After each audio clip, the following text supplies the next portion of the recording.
தினமொரு வசனம். வெளிப்படுத்தின விசேஷம் 22வது அதிகாரம் 4வது வசனம். இனி ஒரு சாபமும் இராது, தேவனும் ஆட்டுக்குட்டியானவரும் இருக்கிற சிங்காசனம் அதில் இருக்கும்.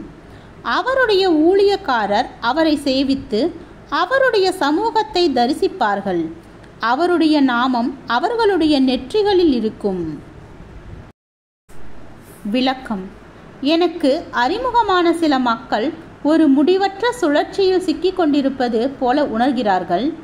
அவர்கள் தேவனை சேவிக்க விரும்புகிறார்கள், ஆனால் அதற்காக என்ன செய்ய வேண்டும் என்பதை அவர்கள் அறியாமல் இருக்கிறார்கள். மன சோர்வடைந்த ஒரு பெண் என்னிடம் இவ்வாறு கூறினாள்: நான் விரைவில் பரலோகத்திற்கு செல்ல விரும்புகிறேன். ஒருவேளை தேவன் என்னை அங்கு பயன்படுத்துவார். அவள் வெளிப்படுத்தல் 22ஆம் அதிகாரத்தையும் அவருடைய ஊழியக்காரர் அவரை சேவிப்பார்கள் என்ற வார்த்தைகளையும் வாசித்த பின் இவ்வாறு கூறினாள். அதற்கு பின்பு பின்வரும் பட்டியலை ஒருவர் என்னிடம் கொடுத்தார். இந்த வாழ்க்கையில் மட்டும் செய்யக்கூடிய 7 காரியங்கள் என்பது அந்த பட்டியலின் தலைப்பாகும்.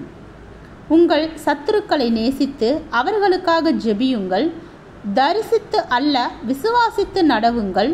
சோதனையை சகிப்பதன் மூலம் தேவனை நேசியுங்கள். அன்பினாலே ஒருவருக்கொருவர் ஊழியம் செய்யுங்கள். பரலோகத்தில் பொக்கிஷங்களை சேர்த்து வையுங்கள். அழிந்து கொண்டிருக்கும் ஆத்துமாக்களுக்கு சுவிசேஷத்தை அறிவியுங்கள். உங்களுடைய ஆவிக்குரிய வரங்களை செயல்படுத்துங்கள். இந்த பட்டியல் முழுமையானது அல்ல, ஆனால் நாம் எவ்வாறு வாழ வேண்டும் என்று தேவன் விரும்புகிறார் என்றும் நாம் என்ன செய்ய வேண்டும் என்று அவர் விரும்புகிறார் என்றும் அது நமக்கு நினைப்பூட்டுகிறது. நீங்கள் தேவனுக்காக ஊழியம் செய்வதில் அவருடைய வழிநடத்துதலை நாடுகிறீர்களா? உங்களுடைய வாழ்க்கையில் தேவனுடைய பிரத்யேகமான சித்தத்தை அறிவதற்கான சிறந்த வழி அவருடைய சித்தத்திற்கு கீழ்ப்படிவதாகும். உலகத்தில் நீங்கள் அனுபவிக்கும் சுழற்சியின் உணர்விற்கு அது ஒரு பலனளிக்கும் தீர்வாகும்.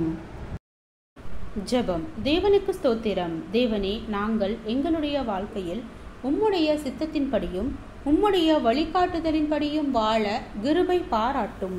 ஆமீன்.